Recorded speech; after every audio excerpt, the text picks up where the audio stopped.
Oh my goodness gracious. So, yeah. And then my daughter was born in 2010, so we still had the bar as well then. Now, okay, so was that something that, I mean, because you said you were working like crazy. Was that something that was playing a factor too, where you were like, hey, we're gonna start having? Because I would assume at that point he would have been starting school, and you would have been starting to have a lot more commitment. That was part of it, but I think the opportunity that came up later on with the other stuff is what was the real big factor. Because if the other opportunity didn't come up, I think we would have stayed. Yeah, for sure, regardless of what the family situation was, because we had to make sure we were, providing. Oh, no, understood. So.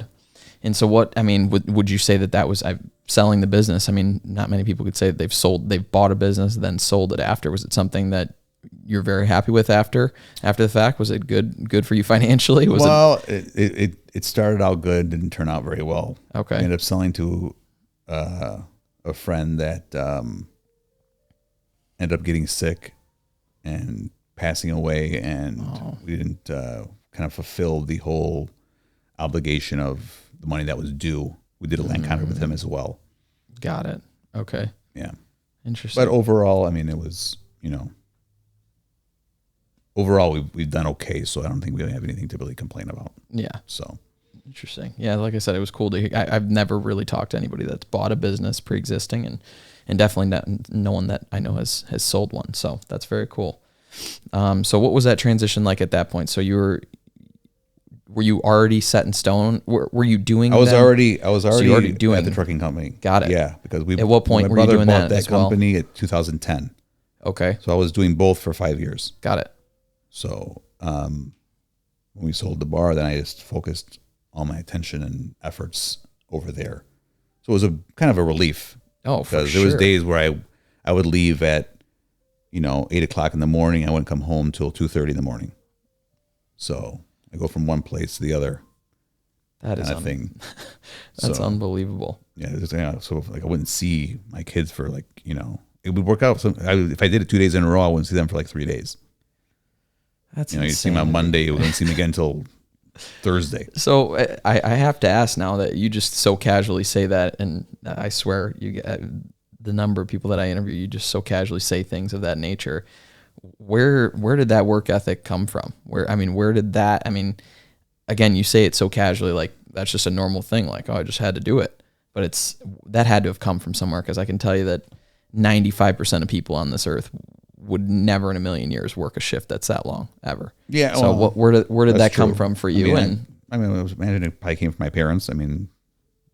That's their, they kind of raised us to do that kind of, be a good person and, work very hard and don't let anybody talk bad about you, especially how the way you work. Yeah. So if you're constantly working hard and doing as much as you can, then nobody can really say anything bad about you. No. So that's a really valuable point. Yeah. Would you say that your parents were a huge influence on you starting out? Well, of course, my whole life. Based on what they've taught us, kind of, cultural backup, raising, and as well as,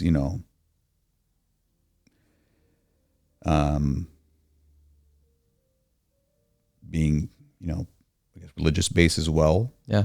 That would, those, a huge influence on, how we were raised, what we thought we should do, should not do, work ethic. Being committed, compassion, that kind of thing. Yeah. So. No, that's massive. That's awesome that you did have that. And it's cool to see that there are all different sides of the story, because there are people that didn't have that whatsoever and sought that out elsewhere or found that elsewhere. And it's amazing when you have the opportunity that it's right in your own home and you have that, but it is cool to see all those different sides of it. My question, I'm curious, were there points that you kind of defied what they were saying, and was there a point that you pivoted and said, maybe there's some merit to what they're saying here, or were you always on board with I think I agreed with most of the things they said. Obviously, as a young man growing up, you're gonna rebel just naturally, because you're becoming your own man and you want to prove that you're world, and you're proving your, I don't know if you want to call it macho-ness, or your, I think it's independence. Your confidence, is what you're trying to do. Yeah, like I don't need across the board. Yeah. And I think when it really kind of hits you the most is when you get married. I think you realize the most. And when you have a kid, you realize the most about what your parents actually did for you and what sacrifices they made. And that's when you feel like, wow. Yeah. I think that's when you really truly understand what it means to be a parent. Yeah. Oh, no doubt. So, If now that you're reflecting back, if you could give someone advice that maybe is struggling, maybe they have their parents down their throat, telling them, looking back in hindsight, like you said, you have so much more clarity now. What would be some advice that you'd give that person that's like, why should I listen to my parents? like the same thing I tell my kids all the time is I didn't wake up and I was 47. I wasn't born at 47. I was born at 1 like you were, and I went through to 47. So I've seen a lot of different things. Yeah. And I've learned a lot of different things. And the things I'm telling you is because I don't want you to make the same mistakes that I made. I mean, it's very simple stuff. How you accept it is one thing, but the nature of it is very simple. You know what I mean? Yeah. The mistakes that I've made, you don't want other people to make. I don't want anybody else to make them. Yeah. Not just my kids, but my kids especially, because they're my responsibility. My job is to make sure they're raised in a way where they learn all this stuff so they can be completely independent by themselves without me or their mother. Yeah. So, and that's awesome too, because I mean, at the end of the day, as you said, there could be opportunity where your son or your daughter as well could participate in the business, but based on what you're saying and the habits and the everything that you're teaching them at this point in time would allow them to go out and do their own thing if they wanted to do that as well. So it's not like that's just, hey, this is what you have to do, right? You're giving them the tools to be able to make a decision. Yeah, I don't want them to be dependent on anybody or anything. Even especially me. Yeah. If I did my job right, then when they get older and become adults, they can do everything they want on their own. They don't want need my help for anything. Yeah. This way, when we do want to do something or we do want to help them, it's first of all, it's appreciated. Yeah. Second of all, it's worthwhile. Yeah. No, that makes a ton of sense. So are they getting allowance and everything for all the chores they get done? Or they got a big old regimen? No allowance. Do they got a big old regimen for things that they have to get done? No, not a whole lot. No, really make your bed and clean your room. Yeah. My wife's a very big stickler on that kind of stuff. Yeah. You should do that every single morning, which I agree with 100%. Yeah. No, we don't have a regimen. We talk a lot about, since they were little about money, credit, savings. Good for you. That's amazing. That's one thing we've, been talking about my kids with for a long, long time. So that's so interesting. So that's such, in contrast to my background, there was a lot of hush hush in my family of like, no, we don't talk about money or we don't, right? My parents too. Yeah. And so it's cool that you were able to say, hey, I think this stuff could be beneficial, where they're not as surprised or learning things so late in their lives where they're prepared for what's to come, right? What do I do when I want to buy a house, or a number of those things that you don't really know anything about. They definitely aren't teaching you in school. So Right. That's really cool. That's something we discuss on a regular basis. Sometimes they're open to it. Sometimes they're not. But I constantly repeat it. So no matter what, it's going to be ingrained in their thinking. Because my mom did the same thing to us. Yeah. Save your money, save your money, save your money. Don't spend money. Don't waste money. Don't do this. Don't do that. Yeah. After a while, you're always rebelling and saying, yeah. I don't, I'll do what I want to do. But in your mind, you're thinking they're right. Yeah. I shouldn't do this or I shouldn't do that. So I think the influence of repetitive. Yeah, you're like a radio. Repetitive messaging does work, in my opinion. You're like a radio commercial. Yeah. You just keep saying the same words over and over again. But no, that's awesome. That's awesome. But I think it makes you, at some point, you start to have a little bit of thought and guilt in terms of some of the things you're doing, whether it's right or whether it's wrong. But at least you're thinking about it. You're not doing it thoughtlessly. I get. Yeah, you identify. Hey, maybe this isn't the right thing to be doing, or at least that gets them to think about it. Can I afford this, or can I not afford this? Yeah, I can get away with doing it, but should I do it constantly? That's what you got to think. That's where people go downhill. Yeah. So. And I think you're right. If you've done your job in terms of reiterating this over and over and over, it gets to a point where they might mess up once, they might mess up twice, they might mess up 3 times, but it gets to a point, like you said, where it's ingrained in them as this is not the right thing to do. And I may have messed up a number of times, but I'm going to make a change at this point. And I think that's huge credit deserved on your part. So Yeah, it's That's important. awesome. Money management and money knowledge is very important. How you run your life or do what you do with your life. I mean, in my opinion, people should be saving first and spending second. Yeah. That's what I've always done. I haven't made the greatest amount of money, but I've always been able I've always been able to do a lot of different things because my mentality is I save first, I spend later. Yeah. People are like, well, how do you do that? Well, because your goal has to be saving, not spending. Yeah.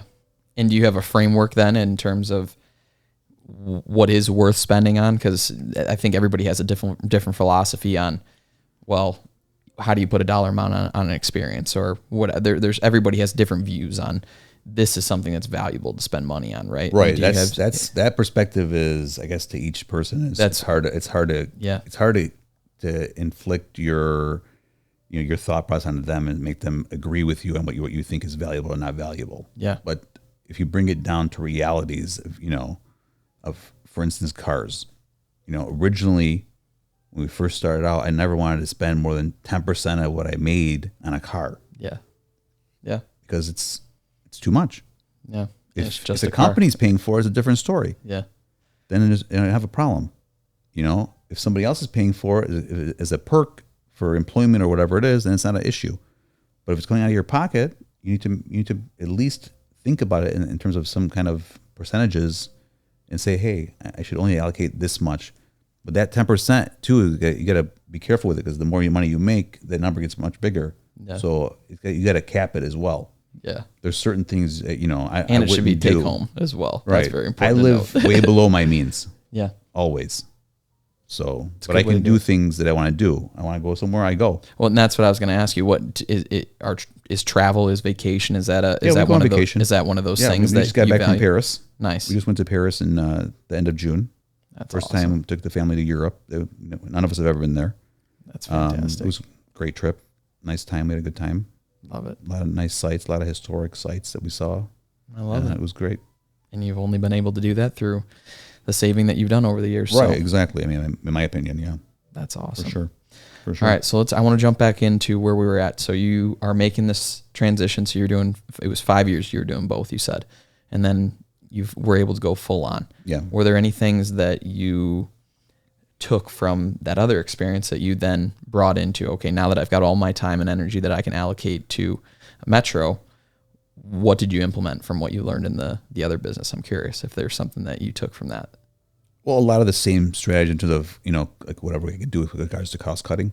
Okay. That was a big issue with, that first thing I'd look at whenever I do anything is, do we need to be spending this? Yeah. Is this feasible? Is it affordable? Is it realistic? Yeah. Things along those lines. That's kind of how I look at things when I first look at things right off the bat. I guess looking back at it now that I'm saying this to you out loud, I guess maybe the first thing you should be looking at is how to increase sales. Yeah. But I really didn't handle the sales end of this business. So was it what I'm getting at? I'm curious about this part of it now that you started talking about it. Was it a relief to get into a higher revenue business and one that maybe I've found that the higher revenue businesses, they're a little more sloppy. It's like, we can get away with it. Whatever. It's an extra $1,000 or whatever. But when you're talking about the business that you were in, it was like, we're talking about every drink here. We're talking about these tiny little details, right? Big difference. And I would imagine that was a huge strength for you going into Metro, having experience with every little nickel and dime mattered, right? Right. Was that helpful? So I looked at everything on a micro level, without a doubt. Yeah, for sure. But the thing about with larger businesses and higher revenues is those numbers get really big very fast. Yeah. And if things go wrong, to recover from that is a big undertaking. Yeah. We spend, tons of money on fuel a week, for instance. Yeah. You know what I mean? If your cash flow has a hiccup, you can't not buy fuel. It's not an option. And if fuel decides to go up, you live with it. Well, that's what I was going to say. I mean, that at the scale that you're referring to, I'm sure that's a huge factor. Right. Does that impact things a lot based on what's going on? It does a little bit. I mean, it sounds like, a normal person would think, hey, the fuel rates went up, which means you guys should be able to charge more. Right? Yeah. So when the last fuel increase that we just had in 2022, when fuel shot up to over $5, Yeah. diesel was close to $6, maybe $5.75. Prices went down. So it's a whole different kind of thing. Now you're talking big numbers. Yeah. You At still got to scale. pay all your owner operators, because without them you don't operate. You don't have any. Nobody moves. So bigger revenues are nice. There is a lot of things you can get away with. Some things you can let slide. Your cash flow's a little bit better. You can let the extra expense go by because you kind of it makes it work. But you have to be careful in terms of what you're spending, and if things go bad, you got to be prepared. I'm sure you don't like wasting any pennies. So that's no, not I'm at sure all. You're, not at all. You're the best person to be in that position. That's awesome. Well, so now I want to start getting in a little bit into at what point did you say, hey, we need to be doing, and I guess I'll ask this as two parts. What are your thoughts on investing, and when did you start doing it? Did you do anything with stocks, and when did that start? And what are your thoughts on that whole process? Because I want to tie this into you eventually getting into real estate. Stocks I've been doing for quite a long time. Nothing major, just simple stuff, but always tried to invest in stocks a little bit. 401k, SEP for one of a past employer, that kind of stuff. And when did you start? I would say 22, 23. Okay. Very little. I mean, Yeah. I didn't have a lot of money, so I wasn't investing a ton of money into that kind of stuff. But mostly retirement type stuff at the beginning. I think it's valuable, though. The reason I wanted to go back to that is I think people think that they need to dump $10,000 at a time or some large chunk when you're young, starting out. And it is just for me, I fell in love with those compound interest calculators that just show you if the earlier you start, it's crazy how much of a difference it makes versus if you started at even 30 compared to call it 20 or 23, like you're saying. Those years matter so much. So yeah, for sure. That's awesome that you started at such a young age. I'm sure that's benefited you in a lot of ways. And so were you always, it was always going into, at what point did you do any self-managing, or was it always into retirement super No, it was a little conservative? bit of self-managing. Okay. We did use an advisor for a short period of time, then ended up just doing it more of a self type of management myself. Yeah. And we did the college investing for the kids. Nice. So instead of, spending a lot of money and buying things, my goal was to make sure that all the stuff that I needed to pay for, the big stuff, was kind of taken care of early. Yeah. So college for both my kids kind of is basically done. Yeah. Through Through investing years in, past 529, as well as I bought Michigan Education Trust, which is a prepaid kind of college thing. Nice. As well. So we got one of each of those. Those are in positions now where there should be, more than enough to take care of them for school. That's awesome. Obviously, there'd be maybe some extra spending money, that kind of thing. But when did you start that? What is it? Even before they were born, or no, not before they were born, but right when they were out, immediately, like a year, we started doing that immediately. Yeah, because that was, my wife's a teacher, so that education's a big thing for us, and yeah, as well as I am, I like education, so that was a big thing. We make sure we had taken care of. That was like our priority before we did any extra spending or buying or that kind of stuff. That's part of my savings kind of calculator. It is crazy that you keep bringing it up, but I mean, your family is such an extension of you. It seems like that the way that you think about saving for yourself is more so the family unit more than anything else. We want to make sure everybody's taken care of, and that's an awesome attribute. I just want you to know that. It's cool. So at one point, so it was just pretty standard, just slowly chipping away at things, investing over time. At what point did you say, hey, we want to do something that's a little more hands-on? We want to do something that maybe has some higher returns. And obviously I'm referring to the real estate, but at what point was that in conversation? Well, I've always wanted to do something with real estate, just never kind of took the plunge into it. Yeah. Or had enough cash in order to maybe do it the way I wanted to do it, that I felt comfortable with. Yeah. So well, in addition to time, you were very busy doing all other things. Yeah, I don't think but I mean, there's still, I think being risk adverse sometimes, or not liking debt too much it hinders you more than it helps you. So, I bought a building. My first building I bought was in Grosse Pointe. Okay. That was in 2010. Okay. So so you would have still been at the bar, right? I was still at the bar. Yeah. I was still at the bar, and we found that building. It was a great building right on Kercheval in Grosse Pointe Park, fully leased for like a really great price. So I bought that by myself, and we managed that one for 5 years. The market had really gone up, changed, and ended up selling that one for like a really nice profit. Wow, that's interesting. That one was it really shouldn't probably, looking back now, I probably should have never sold it. But the offer was great, and you're like, hey, how long is it going to take me to return this amount of money over how many years? Yeah.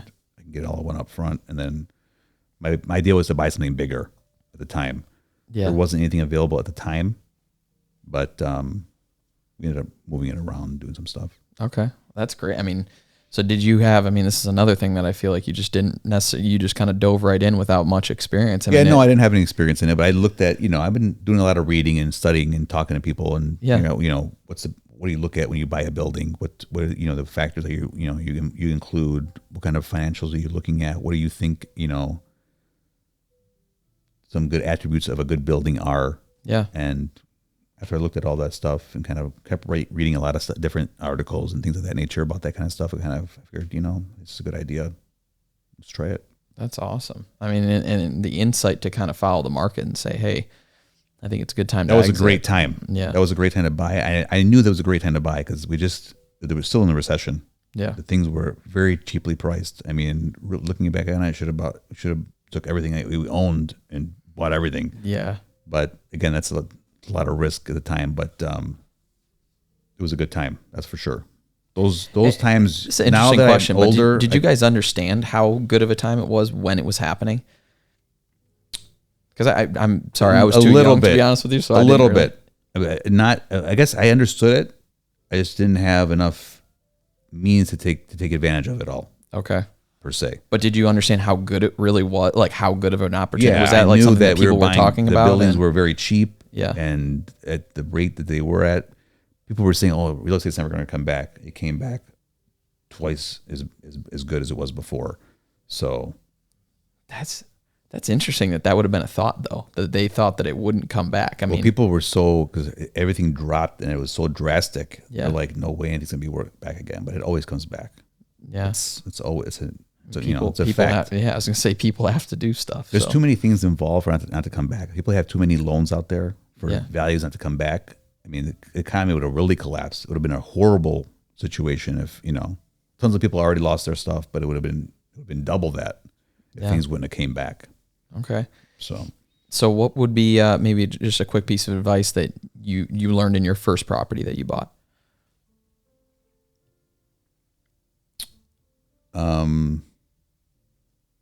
It's really good to talk to as many people as you can. Yeah. And get information because they provide a lot of insight that someone without any experience it doesn't have. How did you get access to those people? Because that's something that I feel like is the most challenging piece to that. I talked to the person who was selling it. The guy ended up being, there were a group of people. Some of the owners were dead and their trusts owned parts of their portfolios. Yeah. And this guy was a really great guy. He was very easy to talk to, very intelligent, and he was involved in he was like syndicated investor with like thousands of apartments. So he was kind of tied into a... Yeah, he knew his stuff. He was very, very smart, and he was very, very good person to work with. I told him, I don't think I want to buy this building. Your roof is bad. It's going to cost me so much to get this roof fixed. The price. So I'll bring up all this stuff. I almost wanted to back out of it. I got a little nervous. My wife said, you should do this. It's a really good place. So I told the guy, so he came up with the idea of actually giving us $25,000 back at closing for the roof. Wow. So that was like, you don't really hear that because a lot of people, they're very, are either greedy or they're not really willing to work with anybody. I was going to say, I think that, I mean, it is rare, but I think there are some people that just take a liking to, like, hey, this is a younger guy looking to buy this. Like, I'm not going to rinse him. I'm going to do the right thing and give this kid an opportunity. This was that guy. Yeah. So it worked out really nicely. Yeah. Worked out really nicely. And I think maybe that's important to kind of note, that maybe don't feel so anxious to just jump at the first thing that comes on your plate. Maybe be a little more patient, because I think there are a lot more people out there than you'd think, especially the ones that you're referring to where it's like they're so established. It's like, yeah, they're more willing to help than you think. I think there's a lot of people that are, I think the good people out there, they're like that, are willing to help without a doubt. They like to sit around and talk and tell you stuff, and it's not an issue for them. Yeah, by any means. I think there's big contrast there, to be honest with you, though. There's the ones that got there by being the greediest person on earth, and there's other ones that are great people that are more than willing to help anybody. Of course. No, that's awesome. All right, and so what happened from there? So you bought your first property, sold that one, and then so the next one, would that have been Metro when you guys ended up buying that? No, we actually bought that one before. Oh, okay. We actually had an opportunity to buy a piece of land that was close to us. Okay. We were looking to build a new building and expand. And we bought that piece of property, did some due diligence in terms of what the building costs would be. Yeah. And at the time we thought it was way too much. It didn't make sense, especially with regards to the property taxes. Looking back at it now, it was a horrible decision. should have built it right away. Yeah. It would have been a great asset for sure. It would have been more than doubled in value by now. But you're never going to know. We're very, we're not in a position where we have a lot of debt. So we're not very comfortable with debt, which is not very, it's great at one end where you don't have to worry about stuff. Yeah. But the other end, if you want to get big and do stuff, you have to be comfortable with debt. Well, yeah, I mean, it comes down to, I mean, we can go down to the first conversation that we had. It's all about what's this for, right? And to you, from my impression, it's never been about how giant can we grow this thing, right? And we both know that debt is the way to just grow to the moon, right? But for you, it's about security. It's about making sure that your family's taken care of, and it's about making sure that you don't lose it all, and then everybody is going to be in big trouble, right? So I think it makes perfect sense that you're doing the things the way you are, and I think it's right for you. I think everybody needs to think about it in that way as well, that one person's answer for this is what I want out of life, or this is the direction or the place that I want to be, doesn't have to be everybody else's destination. So we ended up selling that piece of property. Oh, so you did buy it? We bought it, but didn't keep it. We didn't build in it. Got it. So after we went through the process, we ended up selling the property, had a nice profit. Okay. We took that money and we bought that the Metro building. Got it. Okay. So, and then that was in approximately what year was that one? Was that tied 15, with 16, something like that? Was that tied with, so 2010 was when you bought Metro?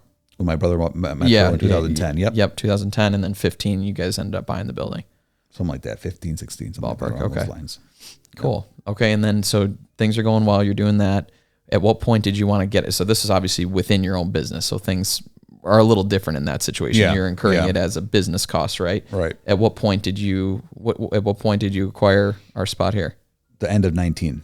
The end of 19. Yeah. The guys who own this have decided to sell all their properties because they were buying in Royal Oak and Birmingham. So they were pretty much offloading everything they had. Basically, almost except for one building they still have here. Okay. Which is down the street. So we came in at a good time. They were very fair people. And I don't see this very often where the financials matched the price like exactly based on what I would, consider fair. And so they've got a ton of properties. I would assume they're pretty locked in on doing it. Yeah, but a lot of people have been selling stuff at prices they're asking are ridiculous. They just fudge, Yeah. So just way up high for, and I guess see what sticks kind of thing. Yeah. And these guys were pretty honest, so it worked out pretty good for us. So we bought this. Wonderful. What was there a learning curve going into something where, because this would have been, you had tenants in your other building, you said that they were pre-existing, I assume? In the first building is that what you were Yeah, telling? it was. Yeah, this wasn't a big change per se with regards to in terms of the operation of the building. Yeah. I mean, the tenants were maybe a little different, retail and office, but nothing, out of the ordinary. Was everything rented when you got the building as well? Everything was rented when we got the building, and then the lady in the front ended up during COVID. She closed her business down. Okay. So we were empty there for quite a while because no one was moving in during that time. Yeah. During COVID, everything was shut down, and basically, no one was opening businesses, no one was getting real estate, no one was doing much of it. Was that a scary time for you? No, it was. We wanted to get somebody in here, but it wasn't scary because we really didn't have any debt. So there you go. It worked out okay. We were able to withstand it. Yeah. The other tenants, and worked out okay. Oh, that's for us. So well, there you go. I mean, that'll tell you right there. That's the security that you've. Yeah, the security part makes things a little more comfortable. You don't have to worry. You don't have sleepless nights about stuff. Yeah, that's incredible. Well, holy smokes! I mean, you've outlined a lot in terms of how you started out to where you are now, and definitely I learned tons about you and everything you've been through. It's a really cool story. So I like to kind of end things with two just kind of points to good takeaways for people that are watching this all the way through. So the first one I always ask is just for someone that's starting out, and this is not specific to anything that you have expertise in particular. If you were to give advice to someone that's just starting out, they don't necessarily have kind of in the place that we've talked about, no confidence, haven't really had any big wins, no money to start. What would be your advice for maybe the 3 pieces of advice for where they would start out, or what you would recommend they do? I think number one, you have to be committed to what you're doing. I mean, commitment is huge in terms of your mindset of how you work, when you work, how much you work, how you think about work. That's very, very important. You're there, you're not anywhere else. That's kind of how you described it. And you're not counting the time, and you're not translating it to dollars per hour. Yeah. When you own a business, there is no such thing. Yeah. I'm here to make this place better, and it's not about anything else but that. Everything else will work out by itself. So I think commitment is huge. I think you got to have patience. I think many people expect things to happen really, really fast. Yeah. And in terms of growth, revenue, money you're putting in your pocket, and things, if you're doing things the right way over time, I think it'll benefit you in the long run, as well as it'll grow consistently and I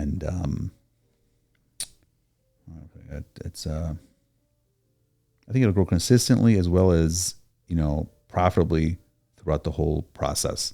Yeah. When you're patient. Yeah, it sounds like if you do it the right way, it's going to be slower. If you're taking shortcuts or doing things goofy, you might have a spike, but that's where things can tank. Well, also being patient also is not taking on too much risk when it's not called for.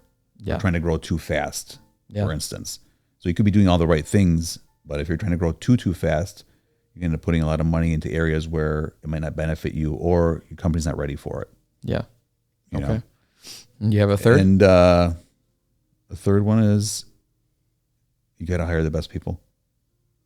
At least people that have good attitudes and can get along with not only their coworkers, but people in general. Because to have someone who has a bad attitude really sinks up the whole bunch. Yeah. And it creates a, kind of like a hostile kind of type of work environment, I think.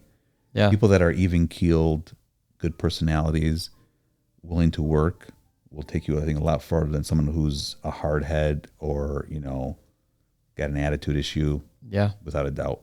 No doubt. What would be just maybe some core habits or maybe some fundamental lessons that you learned from your mom and dad that would be good advice for people that maybe don't know if they're going to go into opening a business? Maybe they're just going to get a job. What would be some core pieces of advice for those people? Well, I think dedication is important to me. Yeah. Honesty is important. And hard work. I think the difference between people that work and work hard, people that are just working, I think, are thinking too much about the work versus actually getting it done. If you're thinking about too much about why am I doing this for this guy, or why am I doing that, or I shouldn't be doing this, or I'm too good to do that. Yeah. You can tell those kind of employees really quickly. Yeah. from the guy who comes in, you ask him to do something and he does it because he just has to do it. He does it. It's done. It's over with. There's no issues. That's the kind of guy you trust. That's the kind of guy that creates, you become committed as an employer to him because you can't let someone like that go.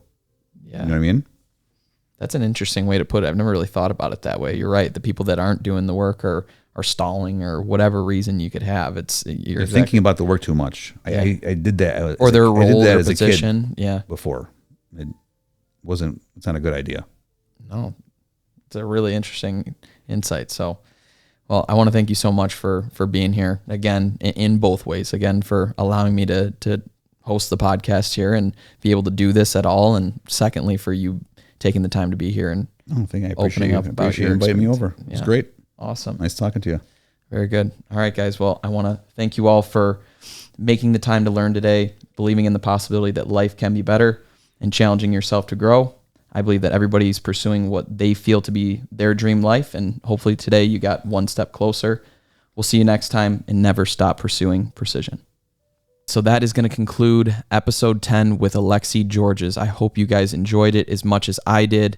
Again, this was a really cool, interesting interview as I was learning about Alexi in the same time, real time that you guys were.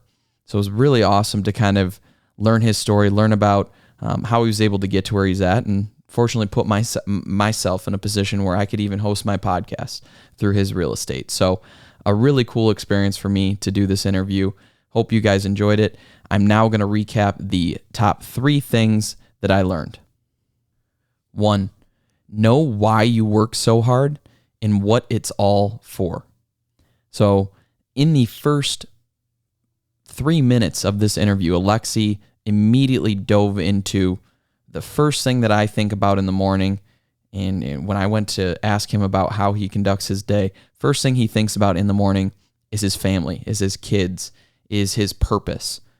And so I think it's very important to note that he is very clear on why he goes to work. He's very clear on what that money that he's bringing in from the work is going to go towards. And so it's very important to note in this case that he just doesn't go to work thinking he's just doing it just for the sake of doing it or doing it just to make money. He's doing it to provide for his family and to provide a future for them. So I think it can be really impactful for you if you're struggling to go to work or struggling to find something that you're passionate about. Find something that gives you a reason to get up and do what you do. 2, be a great listener. And specifically in his case, he continued to change from job to job, from industry to industry. And along the way, he didn't really have much experience or background in many of the places that he was at. And yet, through being a good listener and asking good questions to the people that had done that before or had more experience, or even the person in real estate, he mentioned that it was a person he was buying the building from. He asked questions. He asked for the experience that those people had. And so he never had the confidence or any of the abilities naturally going into any of these endeavors. But what he did do is he did have the courage to ask the questions, and he did listen.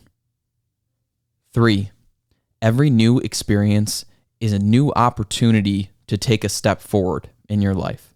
So this could be a good situation, a bad situation, regardless of what it was, it's still an opportunity to step forward because you can learn from it. And throughout Alexi's career, everything that he did, whether it was tied into each other, none of the things that he did were in the same industry.